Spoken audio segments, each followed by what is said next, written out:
সখীপুর বাসাইলের সাধারণ জনগণ সকলের প্রতি আমার বিপ্লবী সালাম এবং শুভেচ্ছা। আজকে আমি সারাদিন ব্যাপী সখীপুর উপজেলার বহেরাতুল ইউনিয়নের কালিয়ান, বেতুয়া, সখীপুর পৌরসভা, পরবর্তীতে কালিয়া ইউনিয়নের আড়াইপাড়া এবং বড়চনা ইউনিয়নের দাড়িপাকা, দেবরাজ, নামদারপুর, পরবর্তীতে এই বড়চনা হাটেও আমরা জনসংযোগ করি, সাধারণ মানুষের সাথে কথা বলি, আমাদের দলের কার্যক্রম এবং দলের ম্যানিফেস্টো নিয়ে কথা বলি, নির্বাচনী ম্যানিফেস্টো নিয়ে। তো আমি সাধারণ মানুষের বিপুল সাড়া পেয়েছি।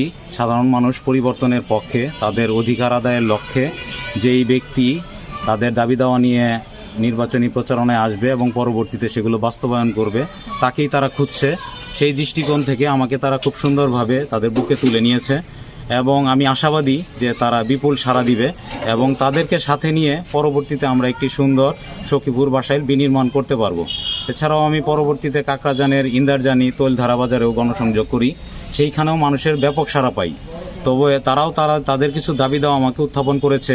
আটিয়া বনাধ্যাদেশের কারণে বন বিভাগের বিভিন্ন কর্মকর্তাদের দ্বারা তারা নানানভাবে হয়রানির শিকার হচ্ছে। আমি আজকে আন্দি যে রেঞ্জ কার্যালয় আছে সেখানেও গিয়েছিলাম, রেঞ্জার মহোদয়ের সাথে কথা বলেছি।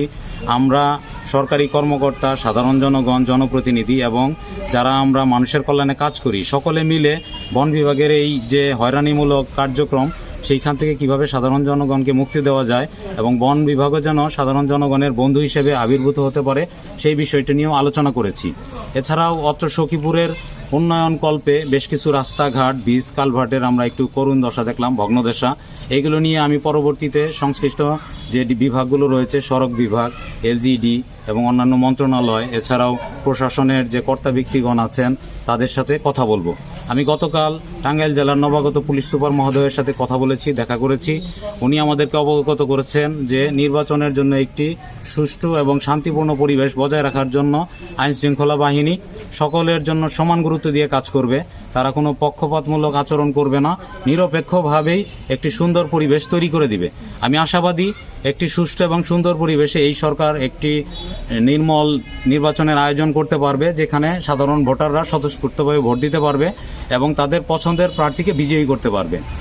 সবশেষে আমি যেটা অনুধাবন করতে পারছি, নির্বাচনী মাঠে গণসংযোগ করে সাধারণ মানুষের মধ্যে পরিবর্তনের যে হাওয়া বইছে, সেইখান থেকে তারা সুশিক্ষিত, কর্মঠ এবং তারুণ্যের প্রতীককে নির্বাচিত করার ব্যাপারে অত্যন্ত আশাবাদী।